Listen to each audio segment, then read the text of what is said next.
What's up, everybody? It's me, Preacher. We are back for another amazing episode. I am so excited about today for you guys to meet this special guest. Really, if it wasn't for him, we wouldn't be here today. He's really the one who encouraged me to get this channel up and running. And so, without further ado, welcome to Preacher's Corner. Here we go in 3, 2, 1, let's go.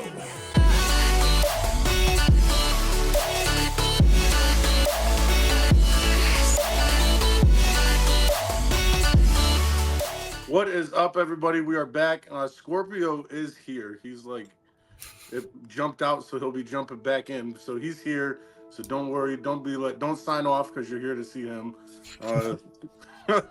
But tonight we have an awesome guest. I'm so excited for this one. We've told like everybody about you coming up in like 4 different episodes. We've been like, just wait. There's someone coming. Oh Lord. So I don't know if people have been anticipating this, but we have. So that's all that matters. I have too. Thank you. So I'm excited for this guest to be on. Everybody can see his name. So for Chris to be on, I guess you can say I got my start from being on his. Probably like it has to have been around, because this is episode 10, so, or 11. It's around there. So it was probably like a good 13, 14 weeks ago. I was on his. Here's Scorpio popping in. That's what I love about this podcast. It's just real and raw. It's casual. Here it comes. There he is. We already started. So you're jumping in during the start there, guy. Can you hear me? That's the problem. That's the problem with controlling the show. Scorpio and I were ganging up on you before the show started, and you just booted him. I'm glad you kept me. He was. They were ganging up on me, so I just said I couldn't boot both of them because that would have just been me. Yeah, so, we were popping off. But I'm excited to have him on. So while Scorpio's getting ready, Chris, introduce yourself. Tell us. We like to ask each guest what are 3 interesting facts about themselves. So while he's getting everything set up, tell us 3 interesting facts about Chris in retro. Oof, I got some facts, but I don't know how much interesting they are. I'm Chris. Of Chris in Retro YouTube channel. Interesting facts. I guess one, I have a professional career in sales. I've had it for over 30 years. I lost that from my addiction, and I earned it back. So I went from strong positions to homeless to back on my feet, and now I think life seems to be pretty back. 52 years old with a 3-year-old. I've got 5 kids total, but I have a 3-year-old. So that's an interesting fact.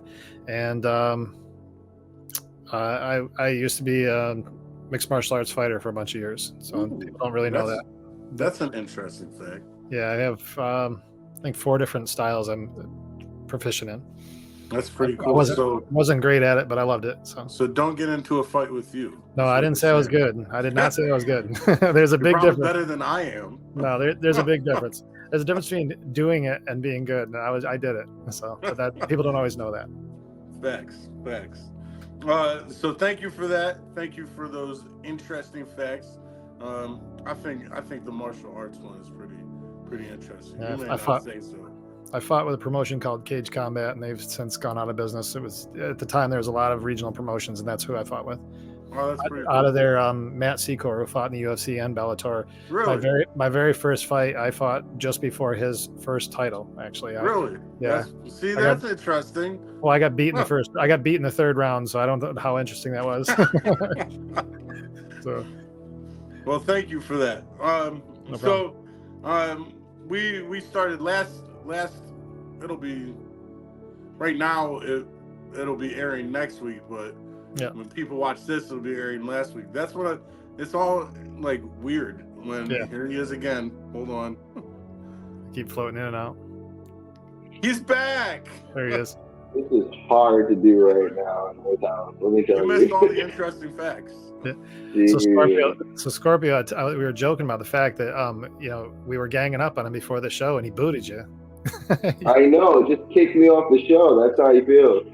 You missed one of his interesting facts is he free jumped without a parachute from the Empire State Building. Whoa! No, No, not really. no, he just I was lied to about you. to say, Jesus. No, I'm terrified of heights. You'd never see me even anywhere near the top of the Empire State Building. I should have kept Really? it I going. So I when you rewatch the show, you're like, wait a sec, you never said that. Yeah, no. I was about to run with it too. Be like, wait, what? Because I used to be scared of heights too, and then next thing you know, I became a roofer for like half my life. So like, it happens. No, I'm terrified of heights, man. If I open the door of the Empire State Building, I'd probably crawl into a ball and start crying. So I heard an interesting, talking about being afraid and then becoming a roofer. I heard an interesting quote today, and it could actually go along with like sobriety and recovery and everything. But it's on the other side of fear exists everything that you've desired. And I was like, oh. And so I was just thinking about that earlier. Like, even in recovery, like on the other side of recovery is everything that we've wanted, like everything that we've been wanting. And so, well, I think fear is a big trigger for a lot of us. I mean, fear was one of my 3 triggers: fear, procrastination, controlling behavior. I learned an adaptation to fear. I hate it so much I go through it as quick as possible. I'm not any less afraid, but the more I sit around, that whatever's scaring me, it's more scary. It just sits there now. Every day I got to live with this fear. So it just stares at you. Yeah, it's going to be there tomorrow. I'm still afraid of it. So I do everything I possibly can do to get over it, around it, or under it. That's good. Yeah, I go straight. I learned how to go straight through it. You know, yeah, you have to. I'm learning as I gain older. You know, if I don't go through my fear and I just hold on to it, don't talk about it, it just consumes you. So it's like you got to go through it. You got to deal with it. As much as it, it's supposed to consume you. Don't let it. Go straight through it. If you scared of heights, try to, figure out a way to get around it. Try to test yourself inch by inch until you get over it. If you're scared of our addictions, we were scared to overcome it, had to go inches a day at a time. There's a reason why it's a day at a time, inch by inch, Yeah. Man, I don't want to sit there wallowing in it, because for me, my 3 triggers dance real well together. I've got controlling behavior. So if I'm controlling something that's starting to lose control, I get afraid of it. So if I'm afraid of it, I'm going to put it off. And every single day that cycle happens, it gets worse. And eventually I can't hide anywhere. So I find a bottle. And so that is it's a spiral for me. So fear is something I had to figure out what to do. And so I just decided I'll go through it, take my lumps while I'm here. Definitely. That's good stuff. So before we started, like I was saying before, Scorpio so rudely jumped back in. We just started it'll be last episode, we started doing topics.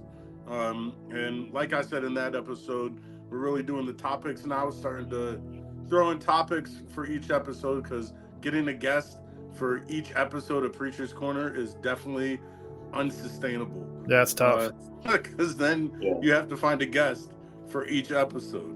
And so I was like, it's a lot easier to come up with a topic each episode than it is to come up with a guest for each episode. Exactly. But what I like is that we still can have guests, just like what we have right now. And so what I want to do before we jump into the topics is, and so you're the first guest during the topic season of Preacher's Corner. So this is like a trial phase right now. Good. But what I think I want to do is just give you about like 5 minutes to just let everybody know like a little bit about you, your story, how you got to where you are, and what made you do Christian Retro, like 5 to 10 minutes, and then we can dive into link that into these topics. So yeah, I mean, I can share what I've got. We can be conversational about it if you want. I really believe my story really has only one purpose, and that's to say I understand.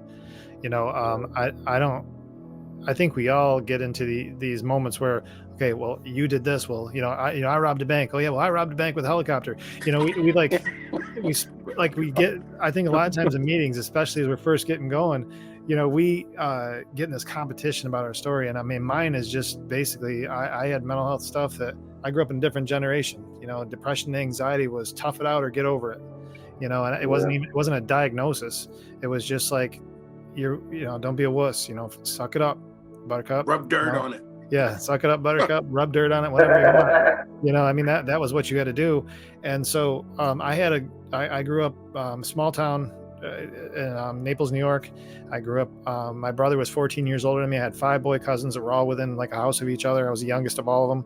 And I learned, the pecking order real quick. I think at that point, you're always, getting the beatings, getting the whole thing. And they were, we were pretty close, but there was a ranking sort of in your toughness. We were always about toughness. And as a kid, I always just didn't feel tough. I always felt like I was the bottom of all this stuff, and they were all tougher. And I was always kind of afraid of them.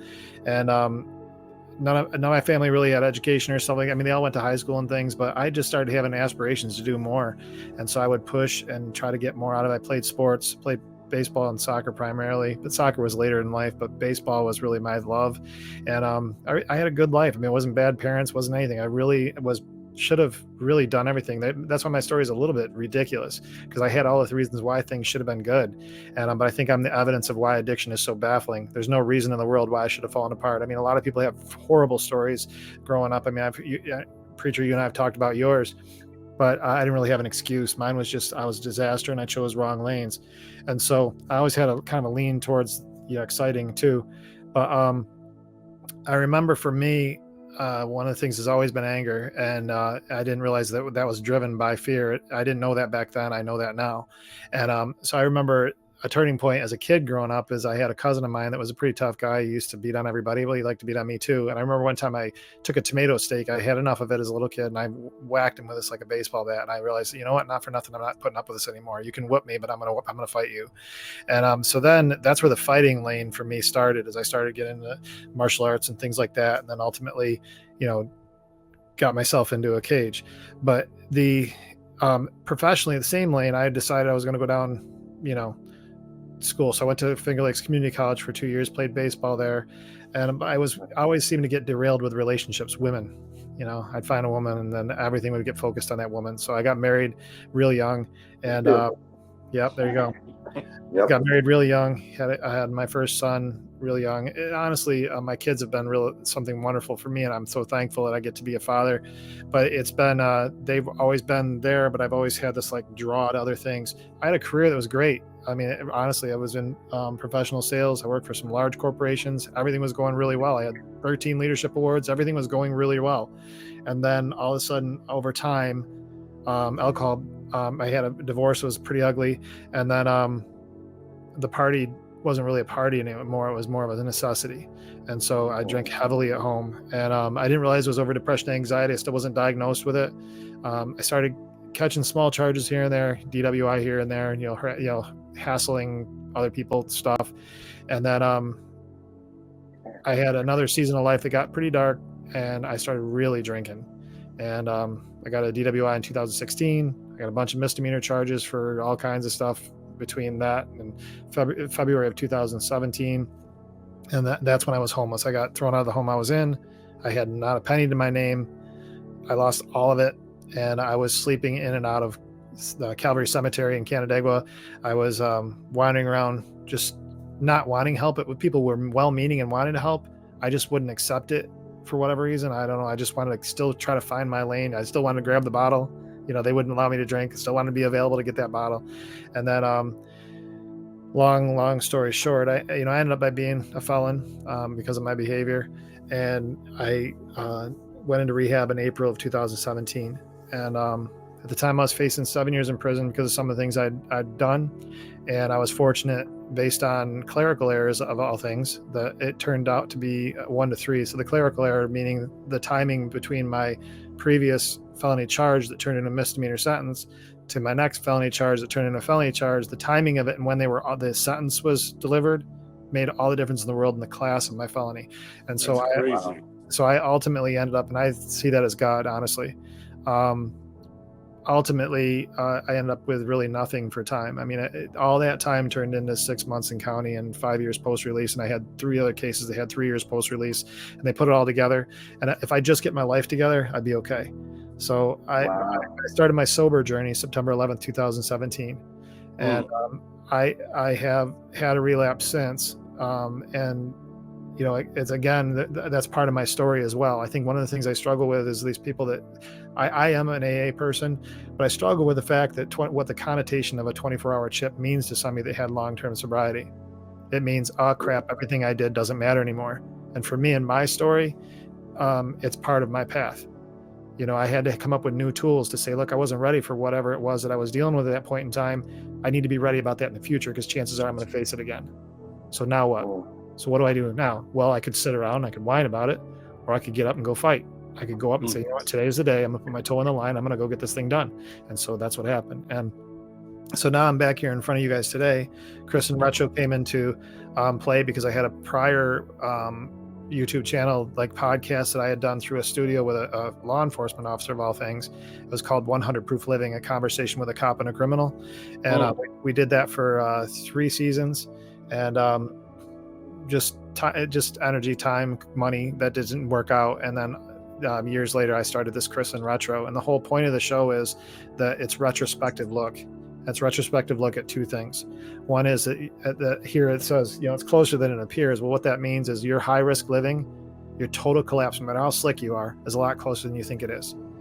And at the same time, when all seems lost, hope's a lot closer than you think it is too. Sometimes it's just one more move, one more conversation, keep moving forward. Because to me, I think the greatest element for me in within any given 24 hours is progress. And Scorpio, you and I were talking before the show about relationships. I have a woman that I love with all my heart, and she's I'm faithful to her, she's faithful to me, and we've got a really good situation in terms of our relationship. But we're going through a season for sure. And so for us, when you go through those battlegrounds, man, that's the spiritual piece of it. When you're just going to war, it feels like every friggin' day. Sometimes just a little bit of progress that day can tell you, all right, I'm on a good path here.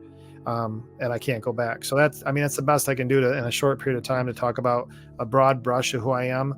What I'm telling you, that's awesome. All I want you guys to know is that we're traveling the same path. That's the whole point. Is like, I might not know your exact story and you might not know my exact story, but we can make eye contact. Both of us know what it feels like to be absolutely consumed by a substance that we shouldn't have in our body. And to a point, Chris, your story is not too far-fetched from mine. I mean, it was almost the same way for me. I mean, I don't come from a bad family, a bad background. You know, I actually came up the same way pretty well, you know, and that's, you know, I try to make sure I tell people that, because, you know, some people, you know, they have a hard time like, oh, you came from a good family and da-da-da. Yeah, I did. And I was with depression, and, you know, I ended up going down a different road, and that's what led to my drug use, you know, and I made bad decisions. And I kind of the same way too, you know, I got homeless and I didn't want to ask for the help. I remember even being with Preacher in the car, and I remember he would ask me, he'd be like, you know, do you ever think you want to get clean? And I would literally look at him and say, no, I have no intention, none. No intention of getting clean. He'd ask me, he'd ask my wife. Yeah. You have any? No, not at all. No, what's kind of funny about that is, like, it depends on the environment you're in too. So I could be the person that wanted to get more clean than anybody in the whole world, depending on where I was at and what it was going to cost me to not have that conversation. But exactly. But in the quietness of your head, I want a bottle. I want it now. Yeah. You know, and I can lie to myself, man. I'm the biggest freaking liar to myself. Nobody's ever lied to me as much as I lie to me. Absolutely. Yeah, it wasn't until seclusion, and it wasn't until I got alone in my head and really thought about it. Well, I was like, you know what? I really, I don't want to do this anymore. I was like, it took me being alone, you know, without my wife, without him Preacher being next to me, without my family. It just had to be me for a while, and then I realized, like, it clicked. Like, I don't want to do this anymore. Like, I think at the same time too, it's almost you, just like with me. I had even though I had stopped smoking on April 13th, I was still living around you guys, but I had stopped smoking. And so I always say, like, now being on this side, I'm able to look back on everything, like, from then. And I look, and I would always ask, like, well, why did I make that decision finally, that I was done? Like, because that wasn't the first night that the, like, car window wouldn't roll up and that it was raining. Like, that wasn't the first night that happened. Exactly. So why was it that night that I made the decision that I was done? And it's because I had stopped smoking on April 13th. So I was 3 days clean. And so here I am sitting 3 days clean with a bunch of people who are knotted off, and my mind is now, like, beginning to, like, logically put things together like a normal human being. Right. And I'm like, what am I doing? And so I think yours can almost equate to that too, like, because, like, yes, you were away from all that, but you were sober at the same time. And so your mind Yeah. was able to start putting things together, like, wait a second, I'm here because of all that. Why would I get out and go right back to that? Yeah, it was. Unfortunately, I had to get in trouble to realize it. And then kind of like Chris. I was blessed when I got in trouble. The judge could have easily. I mean, I'm a 3-time loser. She could have easily just been like, I'm gonna max you out. But she realized when she looked at my date from the last time I got in trouble to this time, she was like, well, you punted 2 felonies back in, 10, and obviously you haven't gotten in trouble since then. And now here we are, almost, years later, and you're getting in trouble now. What's the problem? I was honest with her. It was drugs. I was like, I'm addicted to drugs. I was like, I'm in depression. I'm lost. I'm in drugs. She saw my face. She looked at me one time. She looked at the sheet. She said, I believe you. She was like, I believe that you have a problem. And she's like, I'm going to help you. She was like, have you ever been in something called drug court? And I was like, no. And she was like, I'm putting you in it. She was like, I'm going to put you in a 28-day program. I'm putting you in drug court, and we're going to go from there. And if you can get through this, you'll be fine. And I said, okay, fine. And that was when I finally was like, you know what? I'm not going to stay in control anymore. I'm going to let you guys take control for a bit. And I'm going to just follow what you guys say. And then afterwards, I'll take the reins again. Because obviously, for right now, I'm not good in control right now. So, being in control didn't work. You just hit on something I think that people miss. So this whole thing about a recovery is that the notion of what's controllable and what's not. And I think that I know for me, when I heard about this whole thing where I got to figure out what's not in my control and give it over to my higher power, I didn't realize at some point I was going to have to be in control of a lot of that stuff again when I was ready. Yeah. You just said, I need to take this right now because, I can't do this right now. But you also just acknowledged that you're going to have that back in your lap to deal with it again, But that early on phases, like, we basically can't do anything. I've mentioned before, my higher power could have been a gnat on the side of beef. Man, I didn't have any power. I was a disaster. And I was a freaking hot mess. There was no decision I could make that wasn't emotional. And that emotion was based on how many ounces of liquor were in my system at that point in time.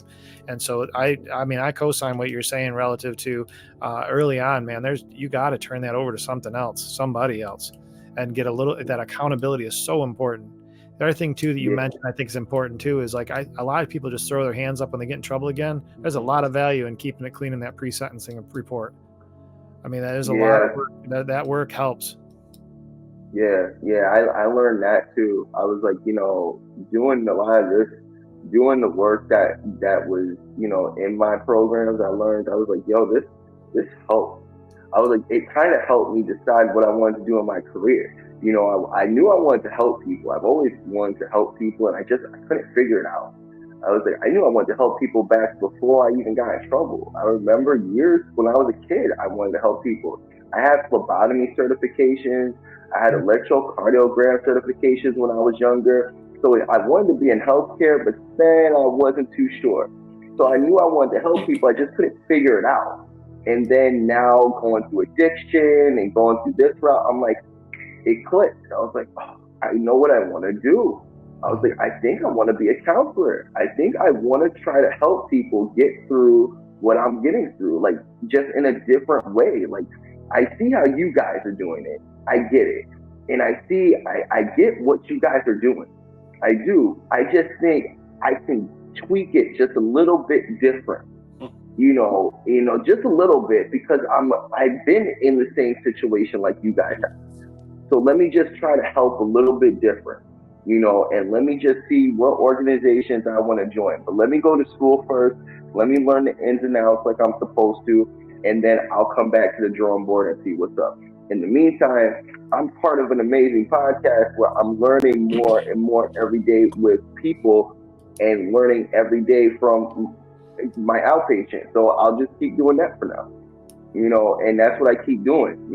I learn stuff every day, from everybody we talk to and Yeah. everybody we interview, and I'm gonna keep doing that. And then when it's time to come back to the drawing board, I'll be ready. So, Well, and I think, like one, the taking that control back. I've been thinking a lot about that lately because around end of December, beginning of January, I'll be able to move into a permanent veterans house. I And so know. I've been thinking a lot about that because like even now living here, I'm starting to gain back different like things that I had thought that I lost control of. So I tell people all the time with this job that I have now, like when I had stepped down from being student pastor, I felt that I had um, almost lost. 'Cause one thing my grandpa always told me: when you find something you love to do, you'll never have to work a day in your life. And so when I was student pastor, I had that. Like I, how most people wake up for a job and they're like, man, I have to go to work. It's Monday. Like I was excited to wake up and go to work. Like I loved going to work to be a student pastor. And so when I stepped down, I think I felt I had lost my purpose. And then I think that was a contributing factor to me just plummeting in drugs. And so when I found the job I'm at now, I've found that again. And now I have to control that aspect of, because I think one contributing factor was the fact that since I was pastor, since I did help people, I almost would set my, just like what we talked about with Jeremy, with every 11 minutes. And I was just watching the Yeah. episode with him, and he said, if the plane's going down, what's the first thing you do? You have to put on your mask. And You gotta so protect I yourself. think when I was student pastor and when I was helping people, that's the one thing I forgot to do was put on my own mask. And so while I'm helping all these other people, my life is just completely falling apart. And so then I ended up turning to drugs. So I think now that I'm in this position again of helping people, that's the one thing, the things I can control are making sure to go to groups. And if I'm having a bad day, don't hide it. Tell people like, yo, I'm having Yeah. a bad day today. Because that's the one thing I used to not do. If I was having a bad day, I'd put on a smile, walk around, nobody would know. Then I'd get home and like just go off. And so Pretend like I think everything's that's okay. uh, part of the taking control. And then going to a house, like I can't just like bring home a crack pipe and start smoking here. So like going to that house like is I've been thinking about that as an aspect of gaining different things I can control back. And so um like I was just thinking about that. And then you talked about tweaking what you do as in helping people. And I almost I almost feel that way even working where I'm working because like we were doing this before I even got the job. And so I almost feel like like a rebel at where I work because like there's all these like terms and like terminologies you use and like, oh, do it this way and this way. I'm like, okay, I understand, but like you could do it this way too.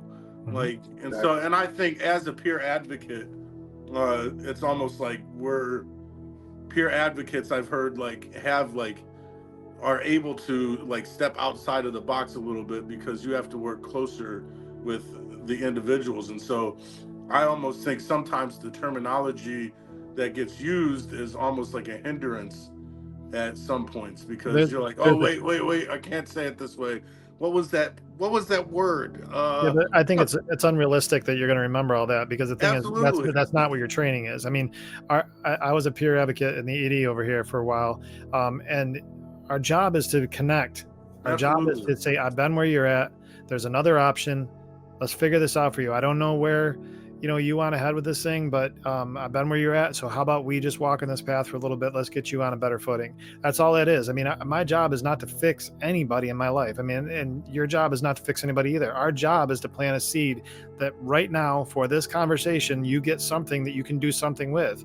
I'm not going to solve all your friggin' problems. I'd love to, but I don't have that pixie stick. I don't know if you guys do. And if I accidentally say addiction instead of substance abuse disorder, oh well. But because it's a relatable conversation. You're not doing a clinical diagnosis of somebody. They're obviously got a situation, or you wouldn't be meeting with them, And truthfully, I mean, a lot of times as a peer, there's life stuff they need to know. How do I get a hold of a doctor? Well, I can show you this phone number to do. How do I take the bus? That's the thing, is like there's all kinds of basic stuff. Or the big one is the family. The family's around and trying to get in your ear about what's up, and you just let them know, we're not solving this problem right now. You got to.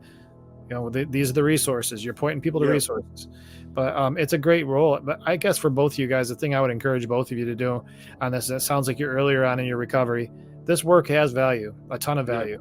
And the thing is, what you're doing selfishly is you're actually keeping it because you're giving it away.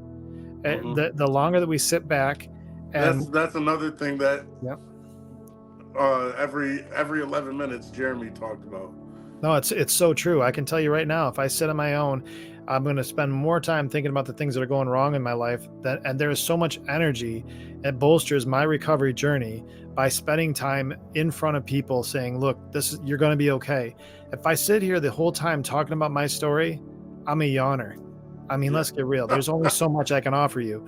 But if I can hear what you're saying and hear where your struggle is and find the barriers you're running into or where your pain actually is, I might have some perspective to help you get around it. Or if it's fear, like we were talking about, Scorpio, I hear your fear. Maybe I can help you find a lane through that a little quicker.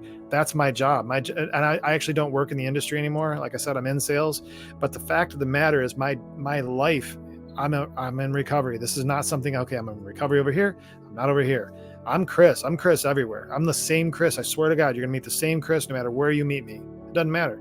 And that's something that's a gift I can give me, because now I don't have to keep track of which Chris I'm supposed to be, which mask do I have. And I love that, because I think that was the main reason why I stepped down from being student pastor, because I was like, by day I had to live this way, and then at night I lived this way. And I think that's one reason why I got so deep into addiction, because after I stepped down, like, people started finding out about what I was doing. So then it was just one life. I was living one life, and I'm like, this happens to be the life I'm living, and so I might as well like do it big. And so even now in recovery, like I say in my groups, like, the reason why I can't go back is because everything that I'm doing is connected to recovery now, because that's who I am. That's what I'm doing. And so if I go back, if I relapse, that's like I'm recovery. So if everything I'm doing is recovery, and now I'm going back into that world, that means everything I was doing just falls apart if I go back but keep in mind, our disease is baffling. So I don't know about you guys, but one thing I know I'm extremely proficient at is burning down my life. I'm real good at that. I can torch that sucker so freaking fast. Absolutely. I can't start a bonfire to save my life, but I can burn my whole existence down in a week. It takes one bottle. Absolutely. And it's that saying, one's not enough. What is it? One's not enough, but 1,000. I just say, give me another one. One is I don't know the one I is don't, too many, and 1,000 yeah, is not enough. yeah. One But is too many, and 1,000 is not enough. I guess my thing on all this is just to encourage both you guys. I really want to make sure you guys understand this, is that this work you're doing, well, I understand that you got, there's, you know, I do my channel. I got aspirations, you know, I got things I wanted to do. I heard you guys want to say on here one time, we're going to 1,000. Of course you are. It's all about you. It's I heard one time somebody tell me that luck has a familiar odor of perspiration. The work you put in is what you're going to get out of it. But the thing is too, is that for you two, this work you're doing, it's gonna benefit. If nothing else, it's providing accountability. You put your face on a freaking camera and you start talking about recovery and you try to be slick. Let's say the cameras go off. You got a door. You could walk out there, preacher. You're in a stairwell, Scorpio. You guys could do all kinds of crazy stuff as the camera goes off. But how can you actually get back on that camera again and somebody just saw you? There's accountability. We have to own that.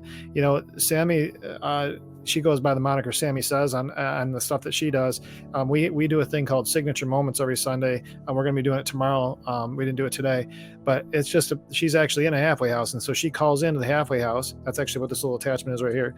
And on the phone, we do the conversation. We're actually working through the steps right now, but that's her, like, all she can do is that in terms of giving back, but it's accountability. Now she's a voice of what we're saying. It's one thing to say it, and that's one thing I'll touch on this, and I don't mean to get too much of a rant here, but it means something to me. No, you're good. When I first started in my recovery journey, I'd go in these meetings and I'd hear everything sound like a freaking bumper sticker. Yeah, throw it on a t-shirt. You guys are quoting all this stuff, but I don't believe you at all. I don't think that you actually mean any of this. And then people can do like the 1 step, 2 step, 3 step, 4, you know, they know all this stuff. It's like, great, I'm glad you know your steps, but I'm not seeing the evidence in your life. And then, you know, this time around for me, I see the work and the value in that work. This is not a spectator sport. We have to step into this thing, and there is work. Step one is work. I think a lot of times people just go up and they go, okay, I recognize life sucks. I can't take it anymore. I'm done. But there's work to say, I'm willing to go across that threshold, walk through that fear.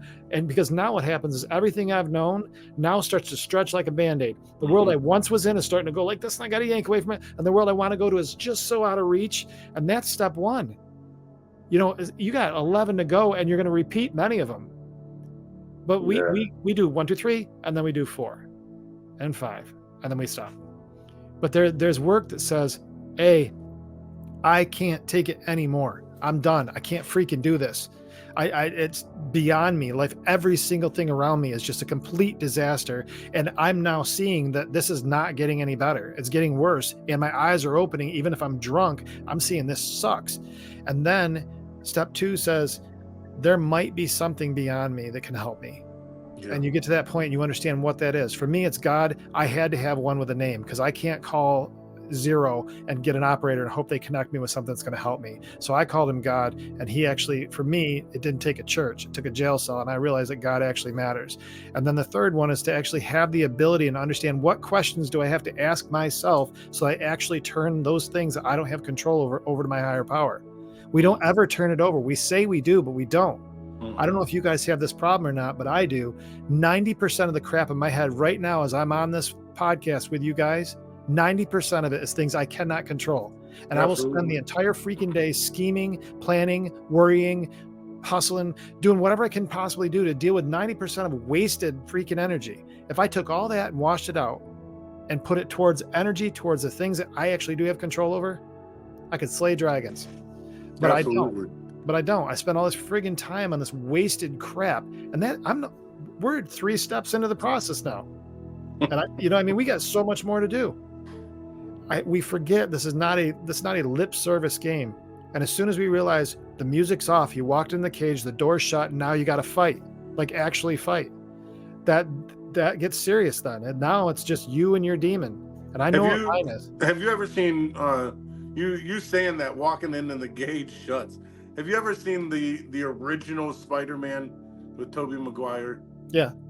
And when he walks in and bone saws ready. Yeah. No, it's like that. And what does he do in the beginning? It's just what you're talking about. Is he walks in, the cage shut, and he's like, "Let me out." And that's when Randy Savage is just like, "You're not going anywhere. You're in here for 3 minutes." So I did that pretty good. Yeah, Hollywood. seriously. But I what heard does your he phone do? blowing up. But what does he do? He tries to jump on the side of the wall. Then he tries to jump on the top. Then he tries to like jump over here. And he's trying everything he can to not fight, to not have to get into the mess. And that like you talking, that's what I started thinking of. Is like that's exactly what we do. Like the cage door shuts, and it's like oop oop oop oop whoop whoop. I remember. Whoop. I'll tell you. This is a valid point. So I remember fighting Zach Stomsky in Castleton, Vermont, and I was getting my butt whooped in the third round. I was running, or second round. I was running out of gas already, and I knew I was going to be in trouble. And we don't have to do everything correct. This is the whole value about moving along this line as best we can, make progress every day. We're not perfect people, but there's a move. There's always a move. There's always a way out. There's always something you can do to improve your position. At least you may be still taking a beating, but you could at least get a better position on the beating you're taking, so you might have a chance of getting an advantage.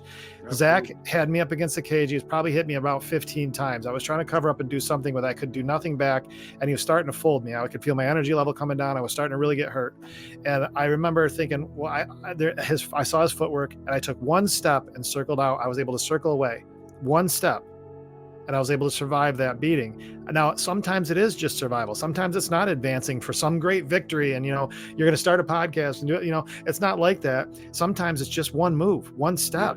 That's sometimes when we're facing relationship problems or, criminal charges, or the 17th time that we relapsed and everybody thought we had it this time. Sometimes it's just one more move, just to take one different step, one different angle of looking at your problem. And that's the move that's going to make the difference. That's the one that's going to save your life. You don't have to go back and keep doing the same thing over and over again, or do anything perfect. I don't have to take this Bible or this big book and do either one of them at all perfect. I can make a complete mess out of everything in there and still be okay, because I made one move differently than I did the last time. Well, and I think that's what set this whole podcast like even in motion. Like if I wouldn't have made that decision, a different decision than what I was doing, and tell these three losers in my car to get out. All right, I'm gonna go on mute. I'm gonna go on mute. Scorpio, you just deal with that. I'll come back when you guys are done. Yeah. You guys are like those two Seahawks defenders today that were grabbing each other's like helmets. You're starting already. If I didn't tell these guys to get out my car, like, and do something different, then we wouldn't be here today. Yeah. Like, him and I would still be on the street with his wife and her sister. We'd still be doing the same thing. We'd still be hustling. We'd still be trying to figure out how we were going to get money. Like, we'd still be doing all that if I wouldn't have done something different. If Scorpio wouldn't have decided, like, okay, you know what? Maybe I'll do this drug court instead of sit behind bars. And so I see what you're saying with the, like, it's just one step. The first move you made to get better, you opened the car door. You Absolutely. got out. Yeah. That was your first move. That made, how many times you opened the car door before? Who knows? But that one time you opened the door, that was. And this is what's crazy. I don't think I've told anybody this, but Scorpio, because he came into Burger King that morning. That morning I went inside, and so, like, we here know the story of the prodigal son, and so I was sitting in the car, and no offense, Scorpio, or Julia, or Sarah. There we go. But it's getting ugly. I'm getting uncomfortable. I was sitting there, and as I'm sitting there and my mind's sober, there's the part in the prodigal son where it says that he went squandered his dad's inheritance, or squandered his inheritance, and now he's living on the street, getting into prostitution and stuff like that. And I'm like, that's me. I'm sitting here like hanging with prostitutes and things like that. And then it says he's eating with the pigs, and I looked over, I was like, I'm living with the pigs. And then they're all nodded out, and I looked over like, sorry guys, you guys aren't pigs. Like, they couldn't hear me say it, but I had to turn and apologize. You guys are gonna need some counseling after this. Hey guys, I'm sorry I'm in the last episode of Preacher's Corner. Basically. all the great bands break up for that exact same story. Jesus Christ. But We're gonna have some he actually, discussions after but you this know one. what? He inspired me to like push forward, because he told me you need to do this, and so like I love this dude. So That's not gonna save you. You guys are fighting. I'm sleeping on the couch today. I feel like I feel like a little kid here trying to get mom and dad to quit fighting.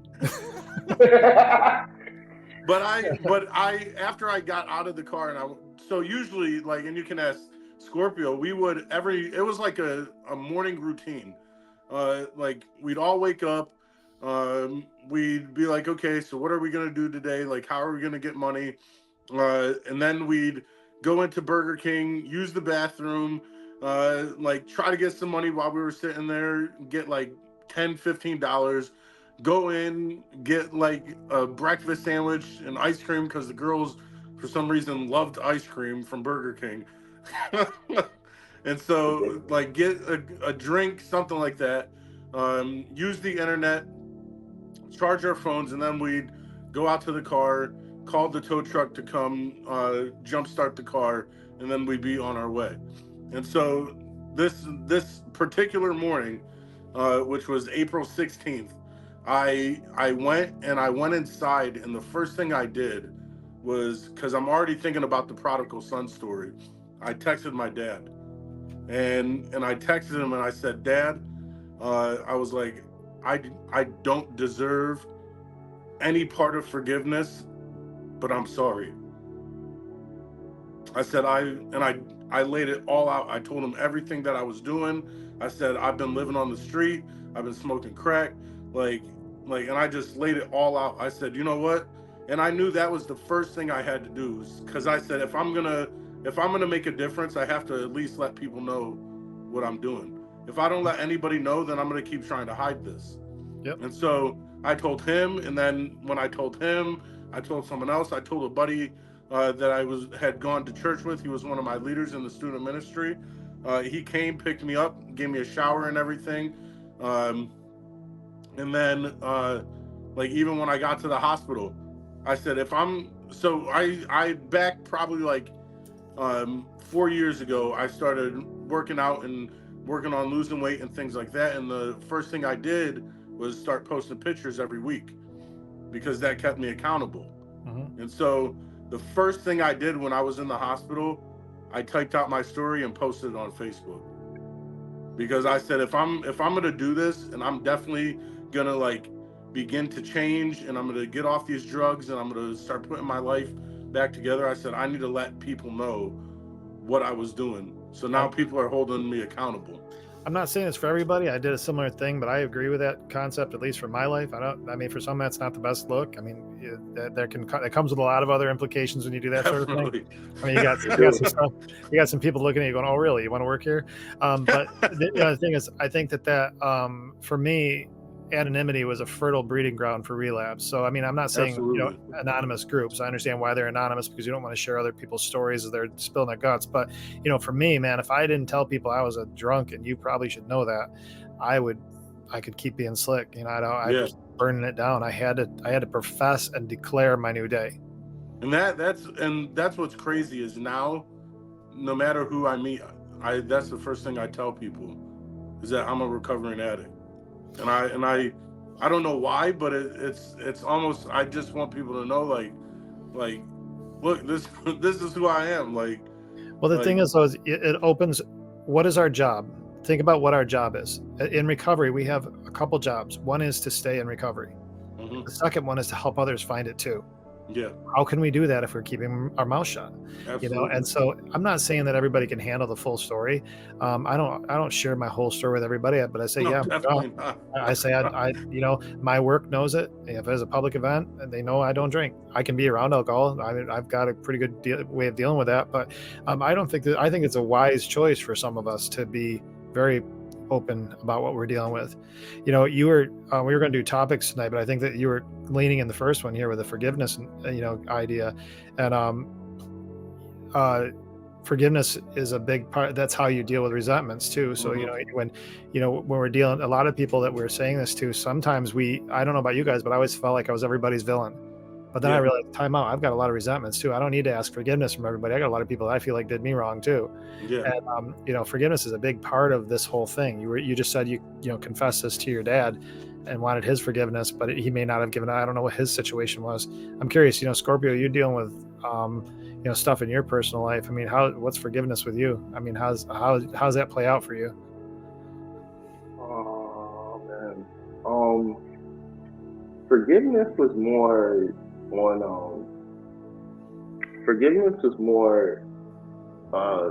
a two-way street.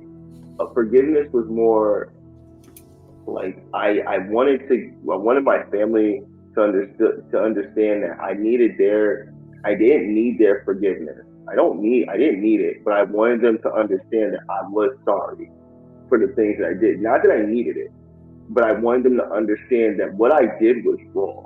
The things that I did in my addiction was completely wrong. I should have never put them in what I was doing. Calling them late at night, asking them for money, asking them for help, things like that. I made those decisions. So trying to get my family involved was wrong. So that was the only real part. Everything else that I did to other people, those are kind of things that I had to, in my own way, figure out later on, which I'm still working on because I have to, some of these people, I don't even know where they're at anymore. Well, some of that too, though. I mean, when it comes to that one, we're not. Oh, sorry. It's cutting out.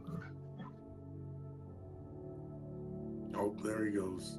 Yeah, the forgiveness piece, and when he comes back in, I'll zip it. But the thing about I've learned, is forgiveness. There's times when I was drinking that there's probably a lot of people I've offended and hurt. Yeah. I don't even remember. So how am I ever going to get on the other side of this whole thing by, this amends thing and me forgiving? I do forgive people where I can, but there's times where, and I'm going to I probably should make amends with people. That's why we're supposed to make an amends with the exact nature of our wrongs. In so much that we know where to make amends, we do, but it's the nature of our wrong. It's not every specific incident of that event or this event or that event. I know me, and I know these tendencies that I have, and I also probably have a whole list of people I can think of as I do this rigorous inventory of me that I need to seek amends. At the same time, where there's resentments, I need to forgive. Absolutely. Those are burdens that absolutely have no value in this life I profess that I want. Yeah, I think for me, it's when I think of the forgiveness aspect, is I'm quick to forgive other people. I think that's always been like just something about me being a people person. I'm like, oh yeah, I forgive you, and I let it roll off my shoulder, and I don't really hold grudges. There's a couple times I have, but then I've eventually been like, you know what? What's the point of holding it? But I think the forgiveness that I've been working on, and I still have to from time to time, is like, how do I forgive myself? And because I look at everything, and especially since like I knew what not to do. Like, I was a student pastor. I grew up in the church. Like, I knew what not to do, and then here I was doing it anyways. And then I see the pain that I put like my parents through, that I put my kids through, and so I look at everything like right behind the camera is 3 pictures, and there are 3 pictures that my son drew for me, like pre-addiction. And so I have those hanging up on my wall as a daily reminder of the fact that I need to forgive myself, like, for what I did to them.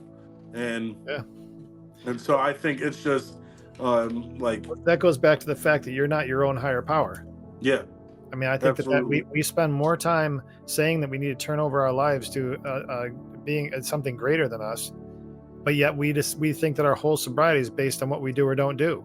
I mean, there's pieces of it. Of course, there's work that we have to do. Like I said before, luck has a familiar odor of perspiration. We have to do some work. but our value doesn't come from our ability to not be an addict. Not at all. It's just who we are. I mean, that's not a choice we've made, and I think all of us would choose not to be that if we could. But that's who we are. But it doesn't devalue who we are either. It just means that Absolutely. we've got a new lane and a new purpose that might relate to somebody else that's struggling too. We're built to help each other. Absolutely. I think that's one reason why I tell people like I'm a recovering addict when I meet people. One, because like I know we were like one of the topics I wanted to talk about like briefly was the stigma Mhm. of an addict, and I think that's another reason why I tell people I'm a recovering addict, and I don't always do it like immediately. Sometimes I'll do it like I'll slowly integrate it into like different conversations. So then like because like it or not, people have a pre-existing like thought of this is what an addict or this is what an Stigma's addict in alive and recovery well. looks like. And Stigma's so alive and well. absolutely. And so I almost do it like a little bit after I meet people, so they see how I work, they see the hard work I do, they see who I am, and then I tell them, "Oh yeah, by the way, uh, I'm Yeah, a no, I recovering think addict." So then they're like, "What? You're a recovering addict?" and that's I think a good healthy tactic for you is, one of the things that you talked about in my show is the acceptance, and that like feeling accepted. So I think that for you and your journey, that's really that's a very healthy way for you to do it in my perception. I'm certainly not a clinician of any kind. I mean, I'm just Chris, but that sounds like a good approach for you.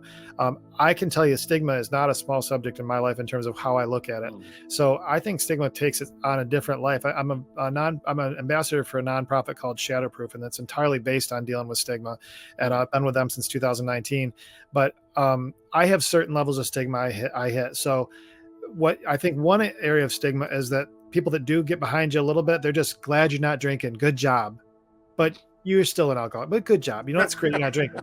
So there's that's stigma too. But I can tell you, with Sammy, one of the things she struggles with, try being a female addict and do Mm, basic things like go to a doctor mm, because they see your chart. And I can tell you for her, she's gone through a number of things. She lost all of her hair in 2022, and it took forever for her to get it back. She's just now growing her hair back from an overdose. It hit her immune system got affected, turned into fungal and bacterial infections on top of her head. She lost all her hair. She couldn't get a doctor to take her seriously because of what her chart had. wow. It's like, it's okay. I finally had to call a medical director in Philadelphia based on my work that I knew that he, through a picture, diagnosed what it was and told the University of Rochester to take a look at this thing this way. They did a biopsy and found out what it was. And now she's, her hair is growing back. But, That's crazy. but it's because of her chart. So if I go into a doctor, period, if I go into a doctor at all, no matter what it is, I could go in with a broken toe. They're going to still look at my chart and see this history. Hmm. And with that history, is going to immediately go through a whole set of decisions about what they can't do to help me. Yeah. They're not going to look at it from a lens to say, I'm going to find a way to help this person. I recognize that's one of the limiting factors. But if I went in with diabetes, they would not say, well, I'm going to think of all the ways I can't help this person. They're going to look at the totality and find a way to help you. Yeah. But if you go in with a drug addiction or alcohol history, especially as a female, good luck. Well, one thing I started doing, like pre-addiction when I was working at a place called Hillside, and working with kids there. Like I never liked to read a person's file until I first met them, and like I even like whenever I work with anybody who has a file, like I do the same thing, because I think when we read the file first, we read everything about them, their behavior, their addictions, their medical history. And so now we're beginning to, before we even meet them, formulate this pre-existing thought of who they are. And whether we think we're doing it or not, we begin to treat them according to what we read in the chart, rather than who they are as a person. And so I'm like, I want to meet the person first, and then I'll read what the chart says, because now I'm not going to treat them. I'll treat them exactly how I treated the person I met yesterday, and I'll treat the person tomorrow exactly how I treated the person I did the day before. Yeah, because the thing is, by doing it that way, what's so wise about that is I know who this person is and what their commitment is based on who they are today and what they've been through. If I need to know all that other stuff, I can find that out as they choose to tell me. But I'm dealing with the person in front of me and what they want to try to accomplish. That's all that should matter. But we don't do that. To your point, we start reading putting our own story on them, the own bucket that we want to put them in. And so when you brought up the subject of stigma, yeah, this is one that honestly pisses me off, candidly. I look at, what Sam goes through with stigma alone, and I can't tell you how many times I've just wanted to choke somebody over this, because the thing is, like, she's a good freaking person that has an addiction problem. Calm down, just hear what she's dealing with, give her the medical attention she needs, or hear what she's dealing with. The other thing too is that if you have an addiction history as a female, you're automatically, a slut, or you're automatically, somebody that's going to do extras for the job that, shouldn't be done. And that gets pushed on you all the time too, which is a complete bunch of shit. Wait, and what's crazy, sorry to interrupt.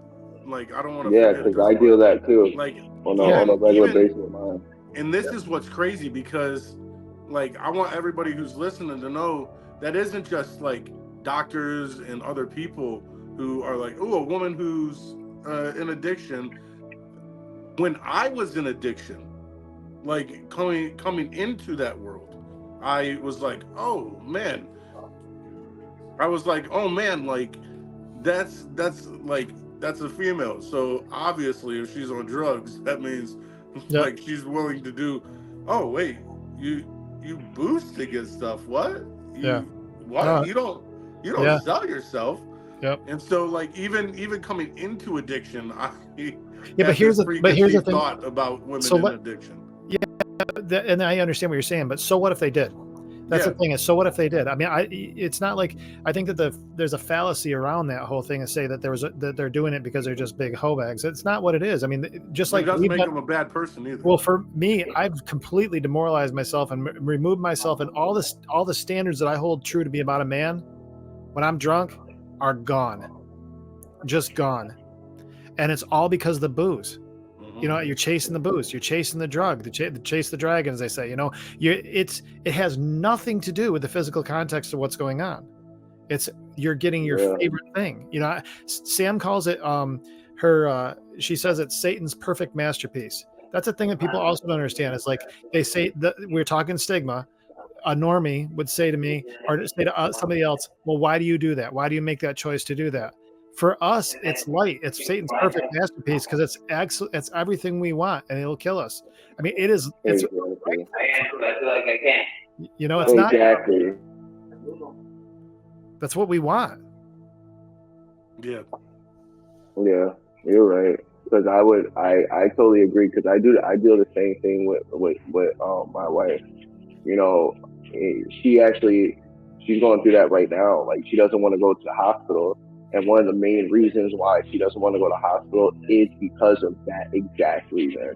She's like, they're going to treat me different. They're going to treat me a certain way. And I'm like, I get it. She's like, the moment they realize that I'm an addict, they're going to start treating me different.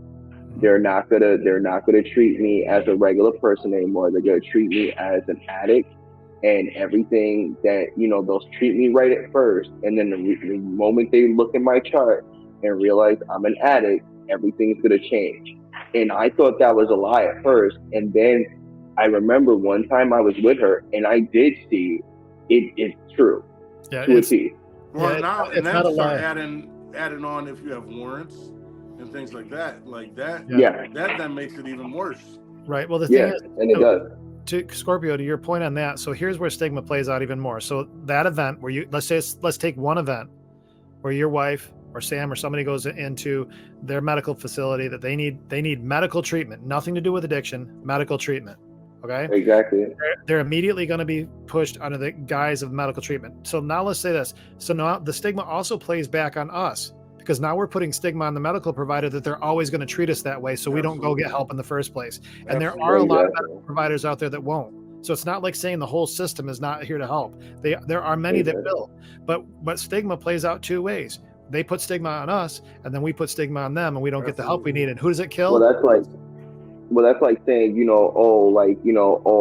racist cop, treated me bad. Well, all cops are racist. That's not true. You know, that's like saying, you know, oh well, I had a bad experience at a bank when I tried to get a loan because this bank didn't do that. Well, not all banks do that. You know, Right. it's you know, you stigma one group, you know, because of one incident, but that's not the whole, you know, the whole population of the groups. That's just that one individual. But you know, like how, you know, what do they say? You know, one apple, you know, will mess the whole bunch up, and that's kind of how that works. You know, just like how it's the same thing when it comes to addicts. It's the same thing that comes to people in recovery. You know, we can preach all we want to. It only takes one of us to mess up, and then all the motherfuckers in recovery are nothing but shit. It's not gonna matter how it fucking comes out. At the end of the day, that's what it fucking happens. You know, and it's the same thing when it comes to addicts. You know, oh, you know, this and that, da, da, da, you know, and one addict fucks up. Oh, this is why we treat them the way we treat them because this is what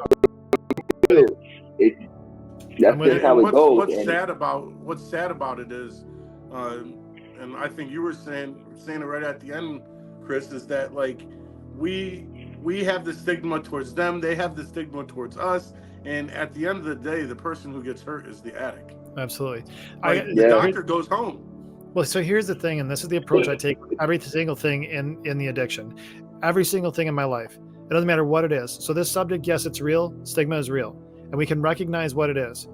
The end of the day is I've chosen my path and what I want done. And if I go to a medical institution, it's not going to help me, or Sam is not going to get the support she's going to go.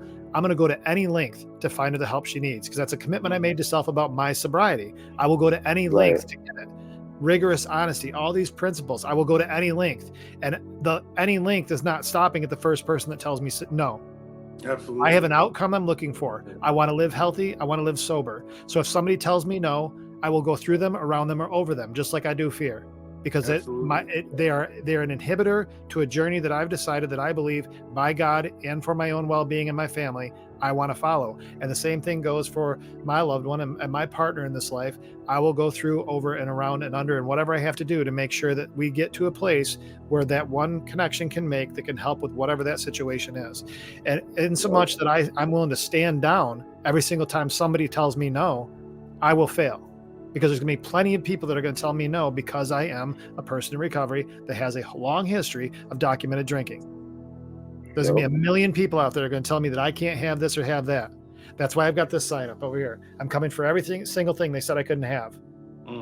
Because because the thing is a lot of people are going to tell me I can't have something, and it doesn't make me cocky. It just makes me willing. Absolutely.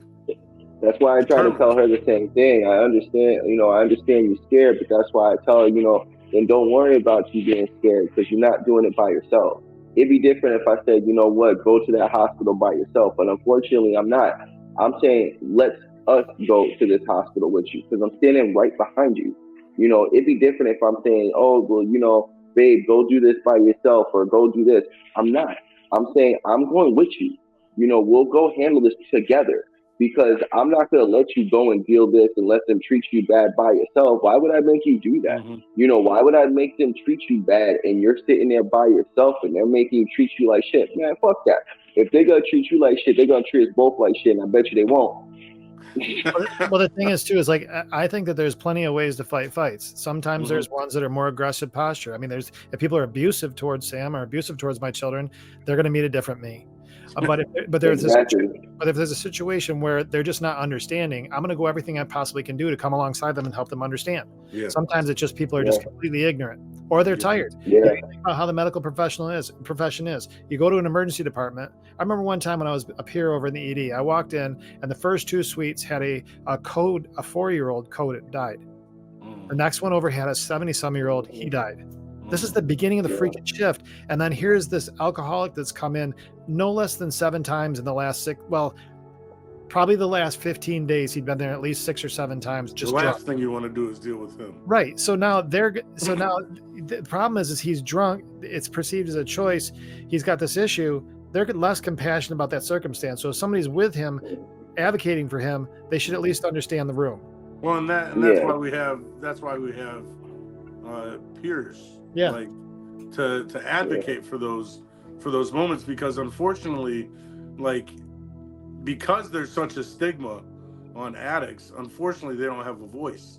Like, they can talk all they want, but if someone's like nope, that's why peers, I've been noticing just in my training and everything, like being a peer is extremely important, like because you're the voice for those that don't have a voice, Right. like, and so I look, I think about your sign, your thing behind you, like, and it's about how bad do you want it.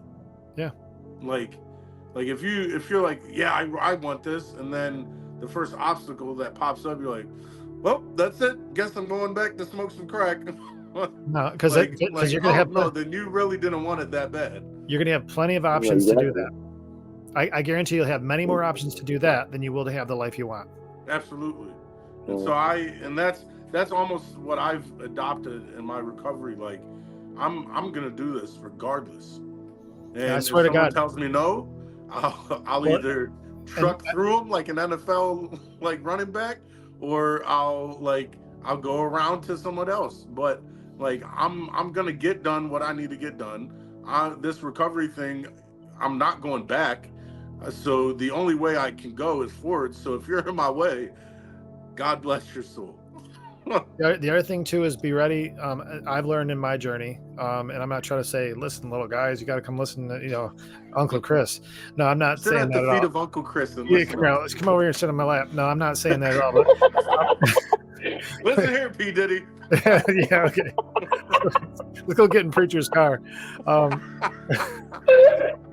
I forgot what I was going to say. Oh, about things going good. Before we had a Johnson & Johnson commercial. Not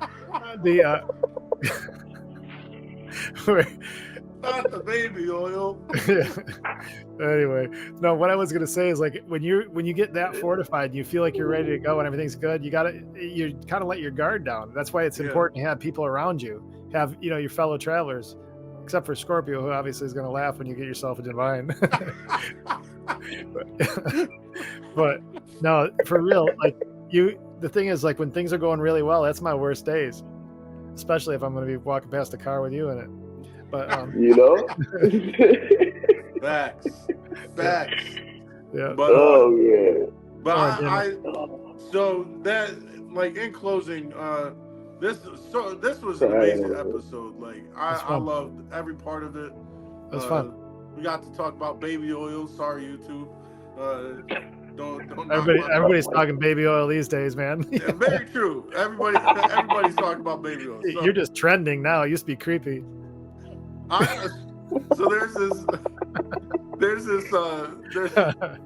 So there was this reel I saw the other day, and it was like a bodybuilder, and this lady was like I guess there's a job where someone puts baby oil like on them, the bodybuilders, to make them glisten, and someone tell me when you're done. Someone commented, they were like, so that's where all the baby oil went. Oh man. So what, did you fill out the job application? No, I couldn't find it. I looked though. Yeah. But there were a lot of people on there like, how do I get that job? He's talking about his new job. He's saying he's a peer, right? Right. Yeah. We need to ask questions about this job. Yeah. Hey, Scorpio, did you hear what he was talking about? He said he was working out too earlier in the interview here. Yeah, you heard that, right? I think we know what's going on. Hold on, we got some questions about this next job. My bottle of baby oil away real quick. I'm gonna make a note. The next Chris and Retro is gonna drop this scoop. Today on my show, Preacher or what? What's he worshiping? Preacher corner. Preacher's corner. I just want to let everybody on YouTube know I do not have parties. Yeah, okay. No preacher corner parties. You just keep protesting, boy. You just keep talking. You just keep writing your disclaimer if you want to. The more you talk, the more clips we can edit. The good part is that whole thing together. You just admitted it. The good part whatever is you say, Diddy. I can put only some of this on. You're gonna start calling him J-Lo.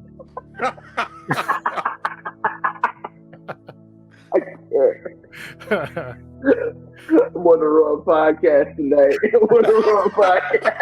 100%. Something just went sideways. Touche. Touche. Oh, In closing, in there we go. That's a good closing. segue right Great there. segue. In closing, Tell us more, that's if Taylor. anything's going south, all you have to do is like, so in closing, Closing. that's enough time. That's all the time we got for tonight. But All right. like, do you have anything? Because I believe that the journey doesn't mean anything if you don't walk away with something to apply to your life. And so, one thing we like to do with every guest is, if you could let the audience know one thing that you want them to walk away with, what would that be? I 100% believe that changed lives change lives. I think that our change can absolutely impact the world. It may not be one individual. We may never see the outcome of the influence we had in their life. That's one thing that gets frustrating is we invest in other people's lives and we don't actually see how it plays out. But think back of how people have influenced your life that didn't see how your story played out, and they had a heavy impact. I got a lot of ones here and there down through that ended up in me being okay, that probably never saw the end of the story. Your changed life definitely changes lives, and I believe that wholeheartedly. That's awesome. Thank you for that. Yeah. No problem. So, Yeah, everybody, we are glad that Chris was on the show. That's fun. Maybe we'll have him on for another time, so we can talk more baby oil and things like that. I'll tell you right now, man, you might want to wait to have me on until I'm done editing that little piece because I got some breaking news. Yeah, right. We may not be recording no more after this one. Yeah, Scorpio's over here texting me saying, "You think that's bad?" You should see the list of people that was in his car. Now that I'm apparently a pig and all this other shit. I'm saying, you know, Jesus. I'm not trying to start anything, but I was on the show anyway, too. I heard it. Yeah, that's all we have for tonight. Right, I'm sure it is. I'm sure it is. Thank you again, Chris, for coming. No, you guys are awesome. It's an extreme honor to have you on here. Yeah, we said Jeremy was a celebrity. You're a celebrity in my eyes as well. Dude, I am no celebrity. It was a pleasure. Give me a bottle and a little bit too much time in my head, and I'll be a celebrity, or I'll be burning every dumpster in this town. So we're good. You're no celebrity. You're not a celebrity. Yeah. I appreciate you guys. You guys have been a lot of fun. Definitely. So nice meeting. We like to close off the show with, if you know anybody that has unfortunately not made it, because not everybody is as lucky as we are. So if you know anybody that has lost their life to this thing called addiction, let us know either in the comments or email me at the email in the description so we can put their name up at the end of the show. And then if you like what you see and you aren't a subscriber yet, which I don't know why you would be if you're watching this and you didn't subscribe, it's easy. All you have to do is, that's it. Oh, done. So if you're watching this and you aren't a subscriber yet, go ahead and click that subscribe button and then the like and then the bell so you can know whenever we drop a new video. If you want to get merch, we got the link in the description below.